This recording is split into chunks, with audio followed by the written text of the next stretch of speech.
नमस्कार दोस्तों, मैं पंकज कुमार। मेरे YouTube चैनल 12 राशियाँ में आप सभी ज्योतिष में रुचि रखने वाले पाठकगणों का स्वागत करता हूँ। दोस्तों, आज हम डिस्कस करने जा रहे हैं लॉटरी के योग के बारे में। और इसके लिए मैंने 2011 में KBC winner mister Sushil Kumar का बर्थ चार्ट लिया है। ठीक है, वो बिहार के मोतिहारी जिले के रहने वाले थे। उनका मैंने लग्न कुंडली बनाया है और D8 बनाया है, अष्टांश। ये कुंडली षोडश वर्ग कुंडली में नहीं मिल पाएगी, इसको मैंने मैनुअली तैयार किया है। जो जैमिनी ज्योतिष जानते हैं उनको ये पता होगा कि D8 अष्टांश कुंडली क्या है। ठीक है, तो अभी मैं लग्न की बात नहीं कर रहा हूँ, बात कर रहा हूँ इस कुंडली की। ठीक है, D8 की। तो D8 कुंडली जो होता है वह अचानक होने वाली घटनाओं के बारे में बतलाता है। आपके चार्ट में कोई घटना अचानक घटेगी कि नहीं, वो घटना शुभ या अशुभ कुछ भी हो सकती है, घटेगी कि नहीं वो आपको कंफर्म करता है। तो इसके लिए हम लोग विशेषकर लग्न भाव और दसम भाव का विचार करते हैं। एक बली लग्न, ठीक है, लग्न अगर बली है तो अचानक घटना घटेगा। लग्न अगर बली है तो अचानक घटना घटेगा। और दसम भाव में अगर शुभ ग्रह है या स्वराशि का है, ठीक है, दसम भाव या शुभ ग्रह है, किसी भी शुभ ग्रह की दृष्टि है, ठीक है, तो शुभ ग्रह का कनेक्शन अगर दसम भाव से है तो वहाँ घटनाएं शुभ घटती हैं। ठीक है, लेकिन अगर दसम भाव में पापी ग्रह भी हैं तो हमको शुभ के साथ साथ अशुभ घटना का भी हमारे जीवन में हमें झेलना पड़ता है। तो यहाँ दसम भाव में जुपिटर है, एक शुभ शुभ ग्रह है। ठीक है, तो हमने देखा लग्न धनु है और उसमें शनि की दृष्टि है। शनि की तृतीय दृष्टि लग्न पे पड़ रही है, लग्न बली हो गया। और दसम भाव में जुपिटर है, ठीक है, और एक जुपिटर एक शुभ ग्रह है। तो ये कंफर्म हो गया कि घटना शुभ ही घटना घटेगी, कोई अचानक घटना शुभ ही घटेगी। ठीक है, अब देखिए मैंने यहाँ बनाया है लग्न कुंडली। लग्न कुंडली में क्या है कि पहला नियम, पंचम भाव में राहु केतु हो या पंचमेश पर राहु केतु की दृष्टि युति हो। पंचम भाव में राहु केतु हो या पंचमेश पर राहु केतु की दृष्टि हो। पंचमेश जो है वह बलवान हो। ठीक है, उसके बाद नवमेश की दृष्टि पंचम भाव पर हो या पंचमेश पर हो। ठीक है, नवम भाव की दृष्टि पंचम भाव पर हो या पंचमेश पर हो, या युति कर ले, कुछ भी हो सकता है, संबंध होना चाहिए। ठीक है, तो नवम भाव चूंकि भाग का भाव है और पंचम भाव लॉटरी का भाव है, और पंचम भाव नवम से नवम भाव भी है, इसलिए यह भी भाग का भाव है। अगर भावत सिद्धांत के अनुसार जाएं तो 1 2 3 4, पहला से नवा हो गया हमारा भाग भाव, और भाग से भाग भाव 1 2 3 4 5 6 7 8 9। तो ये हाउस लॉटरी का भी हुआ, और इस हाउस में भाव के अनुसार, जो सिद्धांत के अनुसार, ठीक है, भाग से नवा हाउस पंचम पड़ता है, तो ये भी भाग का हाउस है। तो नियम मैंने आपको बता दिया, राहु केतु होनी चाहिए या पंचमेश पर राहु केतु की युति होनी चाहिए, पंचमेश बली होना चाहिए, भाग्येश की दृष्टि पंचम भाव में होनी चाहिए। ठीक है, देखिए भाग्येश है सूर्य की दृष्टि पंचम भाव में है।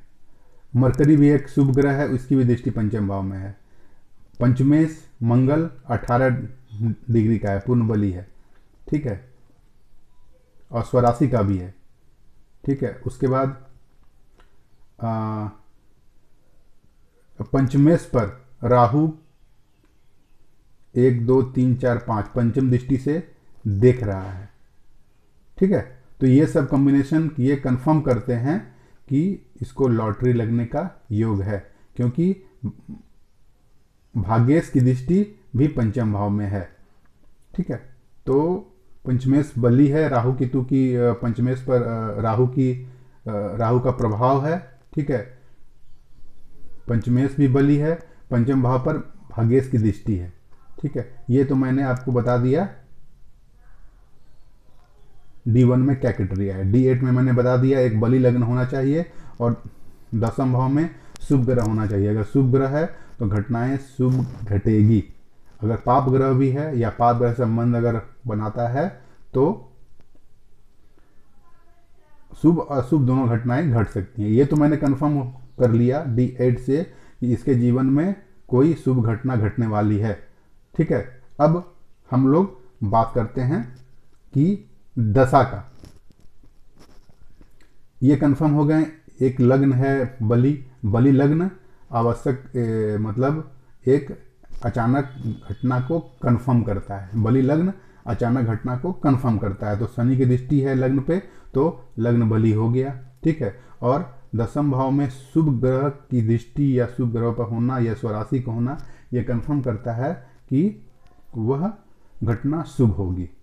अब आते हैं हम लोग दशा में, ठीक है। सुशील कुमार जी के चार्ट में शुक्र जो लाभेश है, धनु लग्न की कुंडली है, शुक्र यहाँ हो गया लाभेश। शुक्र जो लाभेश है उसकी दशा 21/12/10 से 21/12/30 तक थी, और जिसमें शुक्र में शुक्र का अंतर था 21/4/14 तक, यानी 21/12/10 से 21/12/14 तक शुक्र में शुक्र का अंतर था, और शुक्र की दशा अभी भी 21/12/30 तक चल रही है, ठीक है। तब लाभेश क्या है, लाभेश सॉरी हाँ यहाँ है लाभेश, शुक्र लाभेश भाग भाव में आ गया, ठीक है। लाभेश भाग भाव में आ गया और भाग्येश लाभ भाव में चला गया। देखिए तो लाभ यहाँ हमें क्या दिख रहा है, लाभेश और भाग्येश का राशि परिवर्तन महायोग है। लाभेश और भाग्येश का राशि परिवर्तन भी है और राशि परिवर्तन महायोग भी है, और दशा लाभ की आई जिसका संबंध भाग भाव में था, ठीक है। जैसे ही 21/12/10 को लाभेश की दशा स्टार्ट हुई, ठीक है, और देखिए लाभ का भाग भाव में बैठ जाना, भाग्येश का लाभ में बैठ जाना, ये महायोग है, ये राशि परिवर्तन महायोग है। आप अगर मेरा वीडियो देखेंगे महायोग के बारे में तो उसमें आप देख सकते हैं कि किस किस कंडीशन में महायोग बनता है। और एक ग्रह अगर राशि परिवर्तन कर ले तो वो सबसे अच्छा संबंध, ग्रह का अच्छा संबंध माना जाता है। तो शुक्र आ गया शनि के घर में, शनि आ गया शुक्र घर में, और दशा स्टार्ट हो गई थी, ठीक है।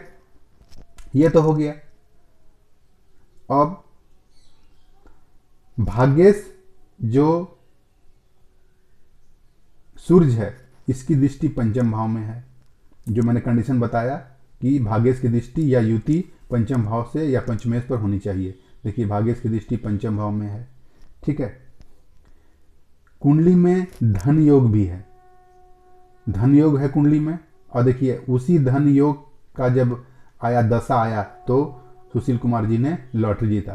कैसे है धन योग, धन योग कैसे है, देखिए